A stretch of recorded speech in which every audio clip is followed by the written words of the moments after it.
Hello viewers, welcome to my channel. Breaking bad news is very common in medical practice. And today I am going to talk about how to break a bad news. Breaking bad news, there is a framework which is known as Spike's framework, and it has been suggested by oncologist Robert Bachman. The spikes, this is the mnemonic, and S is for setup, P is for perception, I is for invitation, K is for knowledge, then E for empathy, and S, the last S, is for summary and strategy.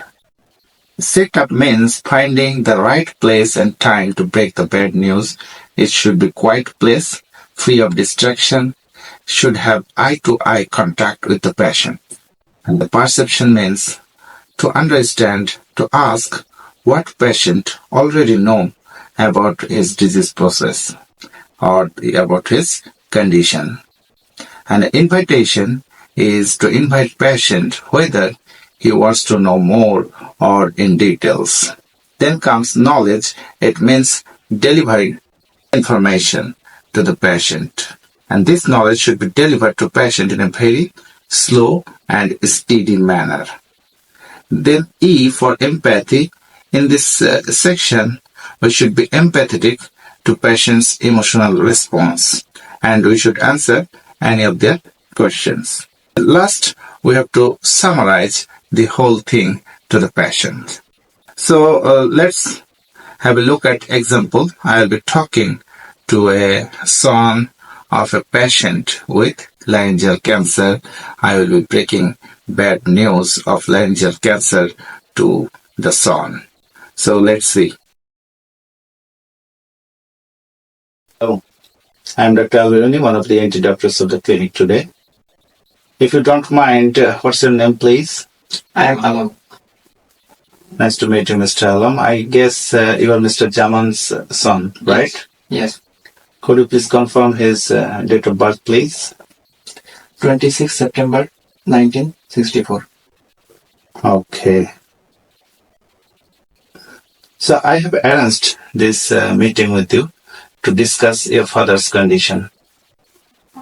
I have handed over my phone to a specialist nurse so that we don't get interrupted during our discussion. Okay? Are you alone or accompanied by someone? Alone. Okay. Would you mind if I invite a specialist nurse in our meeting? Yes, sure. Okay.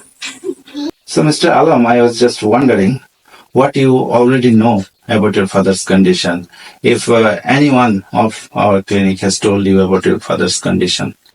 Actually, my father was experiencing progressive hoarseness of voice since last 6 months. Okay. So he took admission to your hospital. And so he took some tissue from his voice box for microscopical examination. I guess you have the report. Yes, rightly said. Your father was having some hoarseness of voice. And for the better evaluation, we took some tissue from his voice box to get microscopic examination. And the report is in my hand. Do you want to know about the report? Yes, sure. Okay. I'm afraid the report is not what we expected. Unfortunately, the report from the tissue of the larynx or voice box shows that your father has cancer in the voice box. I'm very sorry. I know it's a very tough condition for you, and I'm really sorry to break this news to you. Are you sure? Yes, as we have done it under microscope and had a closer look to the tissue, and it's sure that he has cancer in his voice box. So, doctor, what is the cause of this cancer? Is it for smoking? Actually, cancer is a multifactorial disease. That means it depends on a lot of factors. Smoking is obviously a reason for cancer causation, but we cannot definitely blame smoking for the cancer causation.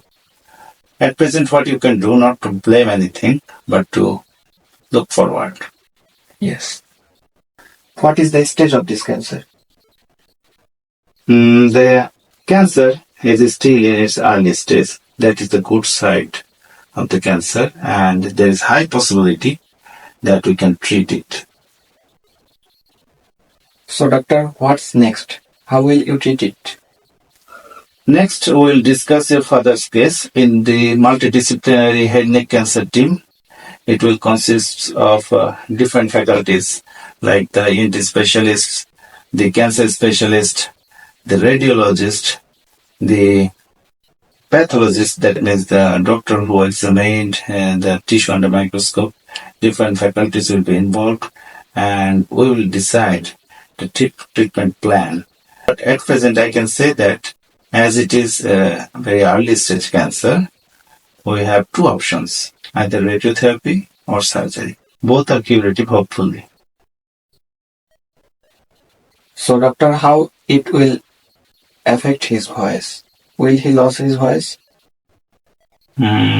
Actually, both radiotherapy and surgery will have some effect on his voice, but he will definitely not lose his voice. That means only his quality of voice will be affected, and hopefully it will be improved over time. What do your father do for a living? My father is a school teacher, so his profession is dependent on his voice. Oh, I see. I understand your concern.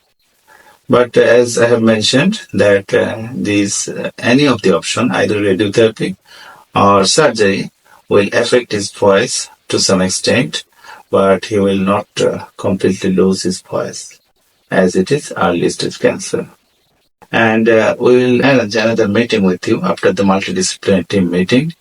They will discuss with you about the treatment options, and will take your concern regarding which option is better for your father. Do you understand everything I have said? Yes. Do you want to know anything else? No. So to summarize, your father was having some issue with his voice box for last 6 months, and we took some tissue from his voice box and did his histopathological examination under microscope, and it revealed that he has a cancer in his voice box.